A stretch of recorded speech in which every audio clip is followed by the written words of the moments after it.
знал ни одной буквы до 17 лет. И отец его знал цифры на могильных камнях. И говорил ему: вот, Гоша, смотри, вот этот человек родился такого-то числа, такого-то месяца, такого-то года и умер тогда-то, в таком году и так далее. И вот это послужило для него побудительным мотивом стать грамотным, как отец. Пошел он в Шиланскую среднюю школу и учился только на отлично, никаких даже четверок у него ничего не было.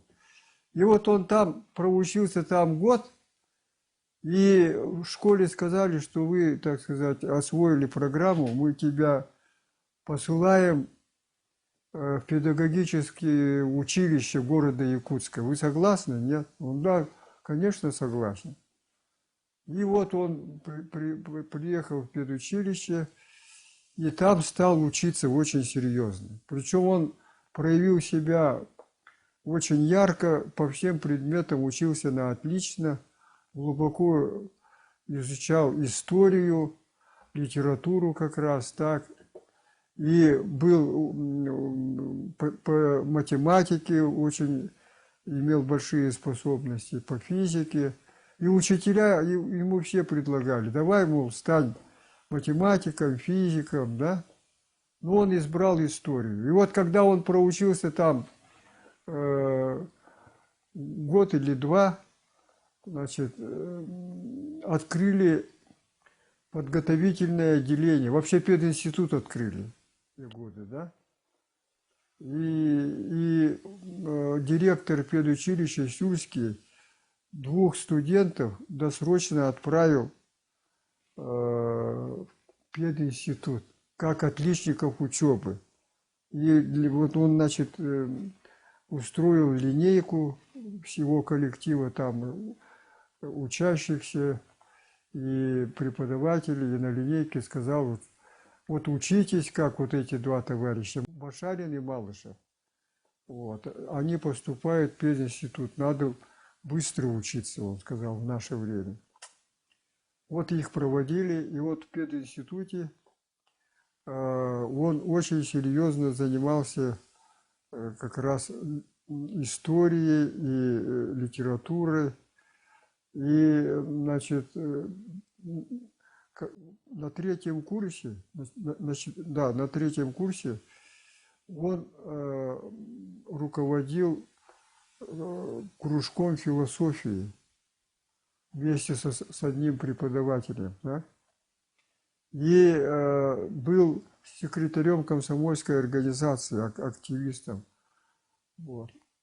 И тут, значит, этот агент КГБ Манджигине такой какой-то объявился, его обвинил в троцкизме. Вот этим с преподавателем они троцкизм пропагандируют. Да? И дал это вот в органы. Короче говоря, наступили каникулы, как раз вот это весной было, и отец заболел туберкулезом, у него кровохарка, легочный туберкулез был.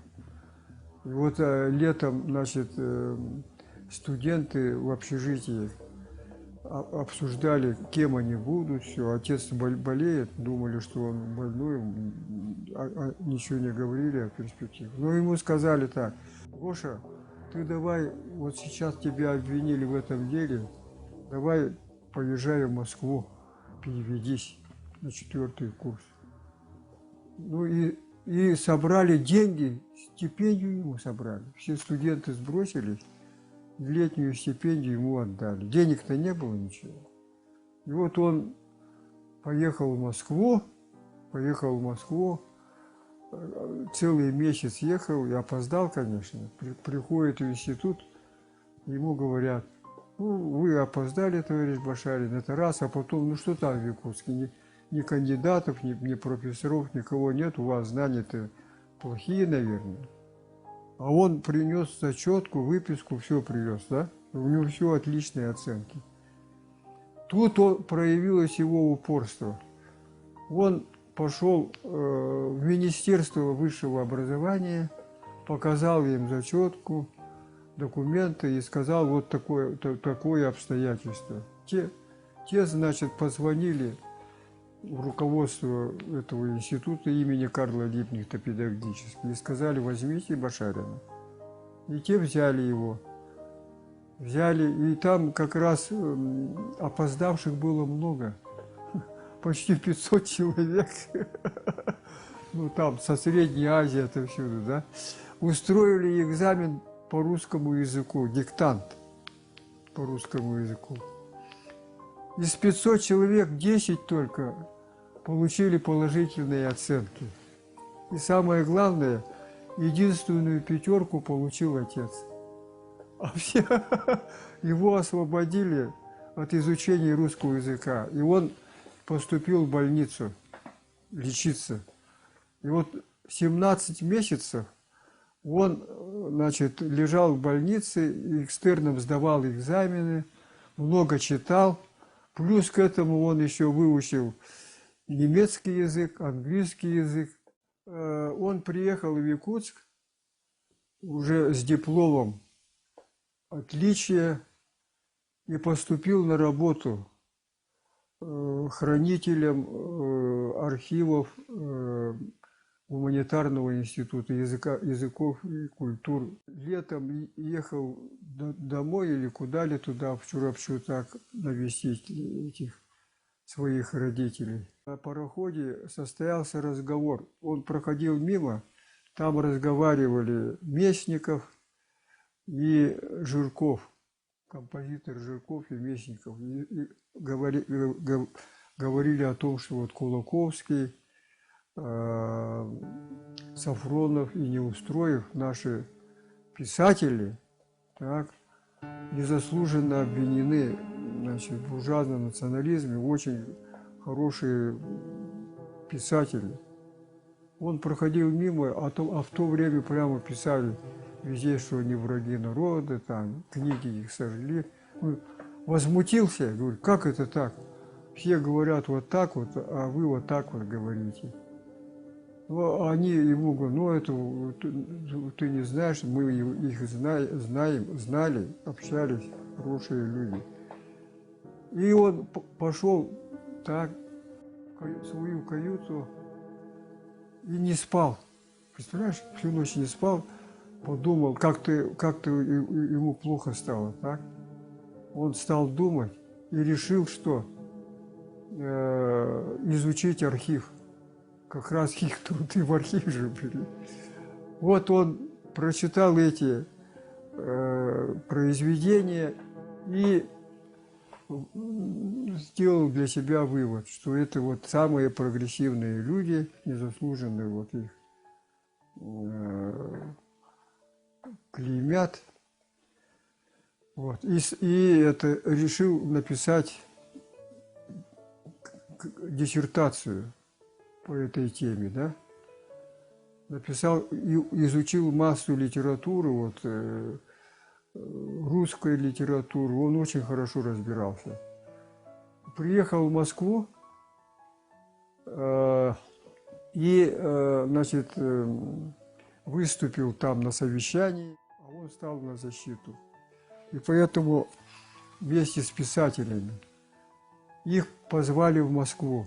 И вот он там сделал доклад, после которого, значит, директор института вот, литературного говорит, ну, давайте защищайте диссертацию, я вам организую эту диссертацию. Но отец отказался. Я, говорит, хочу быть историком. И тогда вот, значит, организовали ему эту защиту там же. И представляешь, он за 2 недели написал, диссертацию за 2 недели написал и защитил прекрасно. Так, и приехал уже кандидатом в науку. Книги «Три якутских реалиста-просветителя», которые мы переиздали в 2019 году к к 70-летию выхода, первого выхода в 1944 году этой монографии. И здесь вот мы не полностью, но полностью, в полном объеме эту монографию сюда внесли. И в приложении очень ценные документы. Во-первых, вот партийные документы, постановления. Вот о том, что вот эта проблема литературного наследия классиков якутской литературы была и есть очень злободневной и актуальной проблемой, является то, что доказательством 5 постановлений было принято по этой проблеме.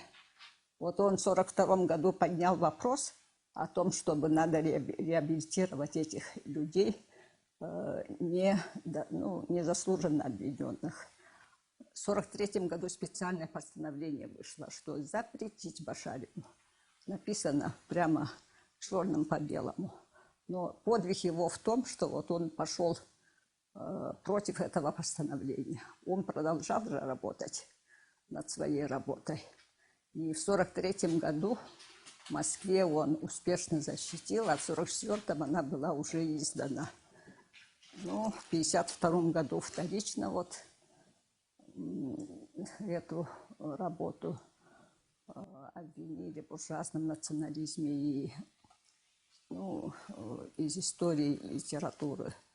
И вообще из истории отвергли, и в том числе вот автора, к тому времени уже доктора наук. А вот эта фотография вот как раз, когда он историю аграрных отношений, докторскую защитил. Вот в 1944 году он поехал в докторантуру, и защитил он уже в 1950 году. А потом он же вторично защитил. Это тоже уникальный случай, когда он вторично защитил докторскую диссертацию в 1956 году. И все студенты, аспиранты, которые учились в Москве в то время, они говорят, это было такое историческое событие, такая радость для всех, когда он защитил вот докторскую диссертацию своей истории аграрных отношений в полном объеме. Вот. Поэтому жизнь его, конечно, подвиг. В 1952 году вышла статья Борисова там, в «Правде», что вот эти писатели как раз являются националистами буржуазными, да, и со всеми вытекающими последствиями. Из партии его исключают, там все вот эти вот степени убирают, все так. И он очень тяжело жил, очень тяжело. Так, но тем не менее, значит, решил писать докторскую диссертацию. В докторантуру поехал в 1944 году, ну а в 1947 году мама умерла. В 1948. Правда, мы один раз с мамой поехали в Москву, она меня взяла в Москву, так и Наташу взяла, грудного ребенка. Я ничего не помню в Москве так. И потом приехала и заболела окончательно, умерла в больнице. Отец не приезжал, потому что уже самолеты плохо летали и так далее. Вот, похоронили ее достойно, очень много писали они. Но мама написала письмо всем родным, мол, я умру, вы смотрите за Карлушей и Наташей. Я очень прошу вас, скажите, чтобы мама любила их очень и хотела, чтобы они стали образованными, хорошими людьми. Так говорите, говорит. И вот они нас воспитали. Таким образом, вот у меня, получается, 2 отца было. Мой отец, дядя мой родной. Так. И 2 тети стали мне матерями. Это Кадана Ивановна и Сата Ивановна. Счастливый человек. иметь двоих отцов, троих матерей. Книги, которые вот в 22 году, вот совсем недавно, в апреле издана. «Жизнь и деятельность детского писателя Калисфены Ивановны Платоновой». Это жена, первая жена Георгия Прокопьевича, мать его детей Карла Георгиевича и Наташи, Натальи.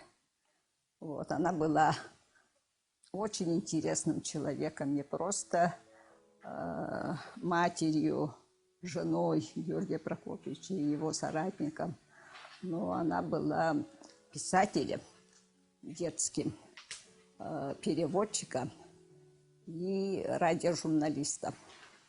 Прожила она неполных 28 лет. Очень такую насыщенную, полнокровную жизнь она прожила и оставила большое наследие. Ее первая книга рассказов «Харачан» вышла в 1945 году, и не была она еще переиздана. Это учебник «Хрестоматия». Вот мы ее рассказы переиздали, причем сюда мы ввели даже архивные рассказы, то, что обнаружили в рукописи. И она перевела 4 рассказа Чехова, детские рассказы. «Ванька», «Каштанка», «Беглец».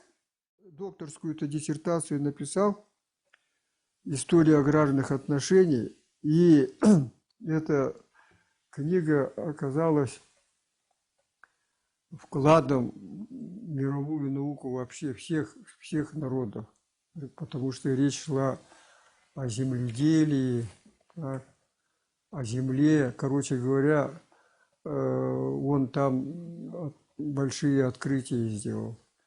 И вот решением 14-го конгресса историков единогласным решили вот эту монографию на вечное хранение отдать в институт Антонио Грамши в Риме, где сосредоточены вот эти вот самые 20 книг, оказывается, всего. Он среди 20 этих книг. И столетний юбилей его отпраздновали в штаб-квартире ЮНЕСКО 12 марта 2002 года. Мы там были, выступали. Вот это очень большое дело. Даже, редко кто там кого отмечают. Так? В филиале Академии наук, а потом перевелся в 1960-х годах, или раньше чуточку, так, в университет, и работал в университете до самой смерти. Вот. Поэтому, главное, он очень был таким человеком, который всесторонне был развитым и прекрасным педагогом, руководил научным кружком истории. Единственный кружок был в то время, вот еще, так, в 50-х годах, единственный. И там учились все студенты всех отделений. И в результате выросла школа, его школа, значит, историков, литераторов. Это Иванова Василий Николаевич, вот академиком стал.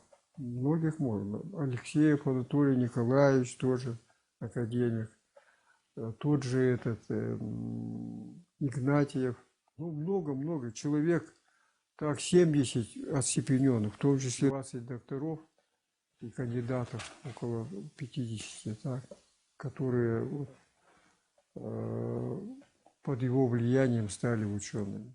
Вот это главный совет. Это наука, говорит, это самое такое дело. Я любил смотреть и читать его выступления. Я всегда ходил, слушал его выступления, читал вот его книги постоянно, да. Вот. Он, конечно, на меня вот это огромное влияние в отношении того, что я стал наукой заниматься. Очень большое внимание. Значит, как он обрадовался, когда я вот защитил диссертацию, приехал сюда. Ага. В последних числах декабря такой мороз, где-то 60 градусов, туман, самолеты вот. Выхожу прямо, я отвык от этого дела. Первый раз почувствовал, что очень холодно. Вот. А отец встречал меня там, прямо около трапа самолета, пальто принес и так далее.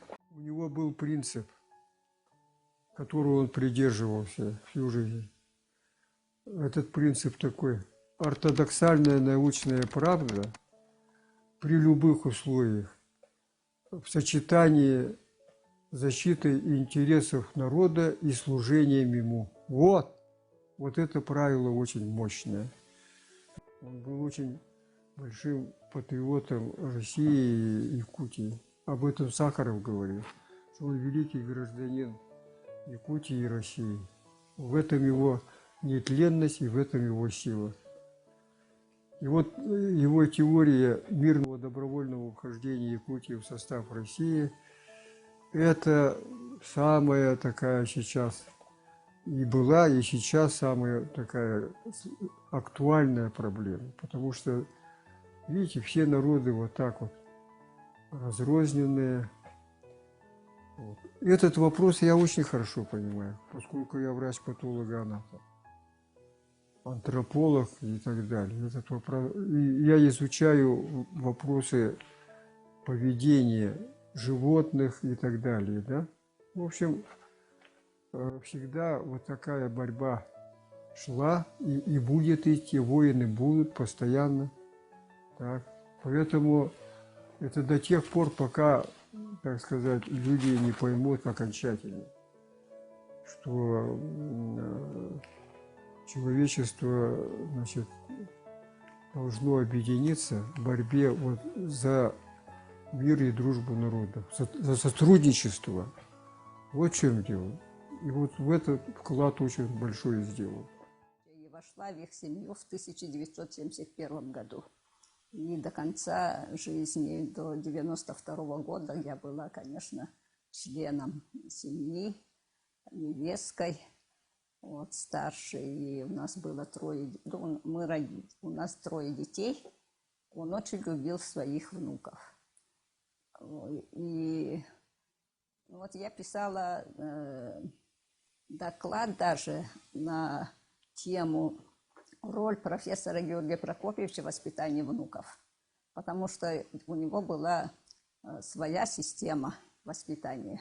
Каникулы уже очень длинные, и он обязательно на даче устраивал школу риторики. Главной задачей его вот этого учения было, чтобы дети читали, много читали, думали, размышляли, имели свое собственное суждение. Гоша, наш младший сын, даже один раз посадил пшеницу там на маленьком участке и наблюдал вот за этим. Олечка наша тоже, она была у нас вообще огородницей, и она тоже подходила вот к этому вопросу очень серьезно и рассказывала всегда вот этой школе риторики. Гоша у нас самый младший был. И он единственный внук, все 5 были девочки. И он нам все время говорил, что не надо, ни в коем случае вы его не балуйте, чтобы он был трудолюбивым.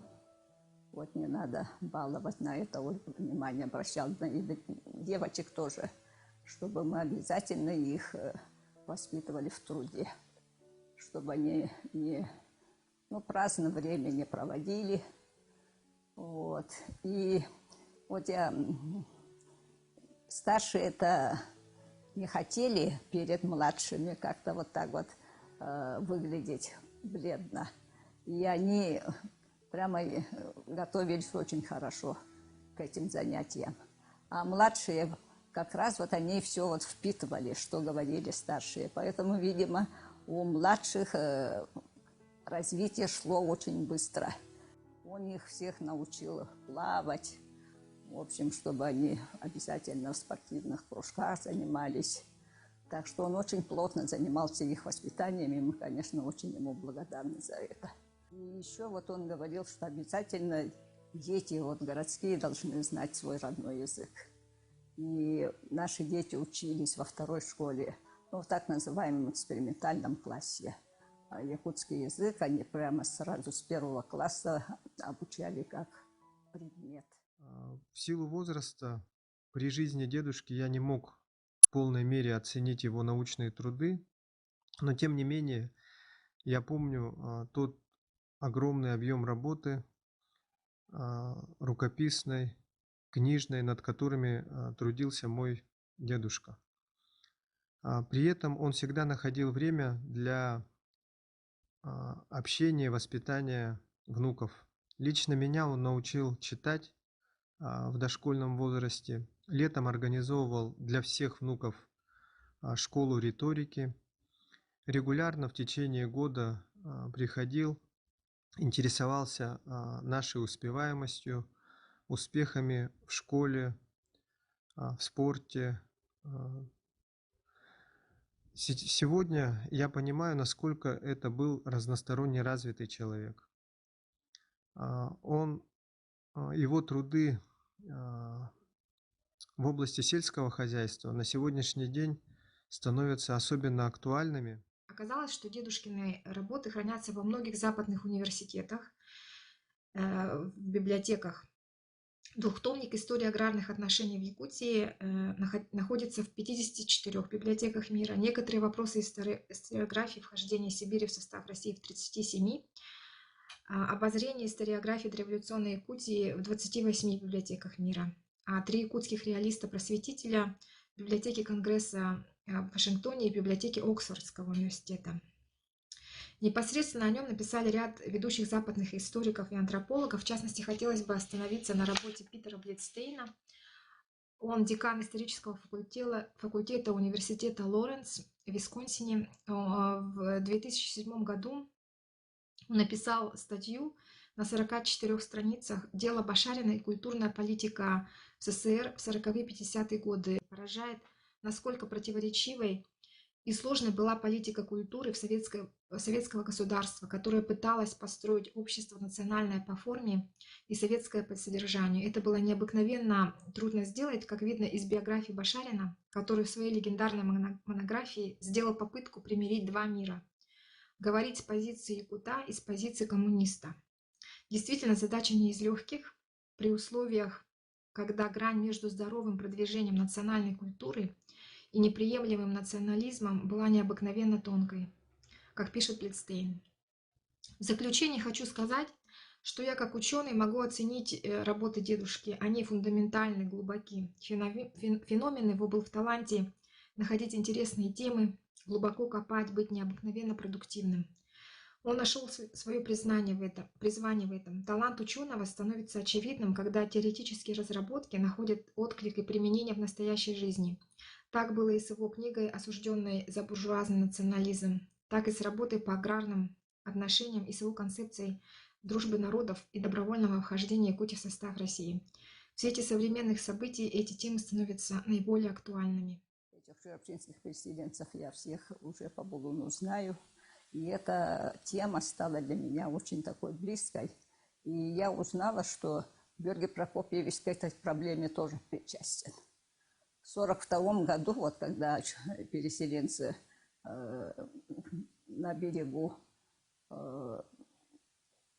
Нижнего Бестяха вот лежали и ждали, он в 1942 году приехал туда, и сирот, круглых сирот, у которых не было родителей, он их перевез и сдал в детприемник. И в архиве, после его смерти, Дана Ивановна и Наталья Георгиевна, они обнаружили вот этот список, написанный его рукой. Он, как ученый, написал полное имя этого ребенка, сколько ему лет, из какого колхоза он. В академии, когда он работал, он в отчете научной работы написал, что он сдал детприемник 304. Но помимо этого вот есть 29 человек, есть 43. Многие из них стали очень достойными людьми. Среди них есть герой социалистического труда. Среди них вот в Институте сельского хозяйства Никонов работал, кандидат, по-моему, ветеринарных наук. Потом вот Кирсановы, трое там, двое мальчиков и сестренка. Она стала матерью героини. Ну вот я хочу добавить к тому, что говорил Карл Георгиевич. Вот в этой книге это полный объем двухтомник. Вот перед смертью он как раз позвал своих учеников, Василия Николаевича Иванова, Анатолия Николаевича Алексеева. И он, ну, как завещание сказал: пожалуйста, вы в полном объеме издайте вот этот мой двухтомник, мою главную вот эту монографию. И они в 2003 году вот в Москве издали эту монографию, этот труд монументальный. И здесь вот как эпиграф они внесли слова Георгия Прокопьевича: «Меня оценят в 21 веке». Это вот действительно так и есть, потому что вот сейчас особенно, конечно, вот этот труд имеет вот проблема продовольственной безопасности и так далее, да? Это очень своевременно. Меня оценят в 21 веке. И перед молодежью современной вот как раз стоит задача действительно, чтобы труды Георгия Прокопьевича Башарина дошли до каждого жителя, до каждого человека, и чтобы они были не просто вот книгами на полке, а чтобы они притворили идеи Георгия Прокопьевича в жизнь. Это, наверное, самое главное.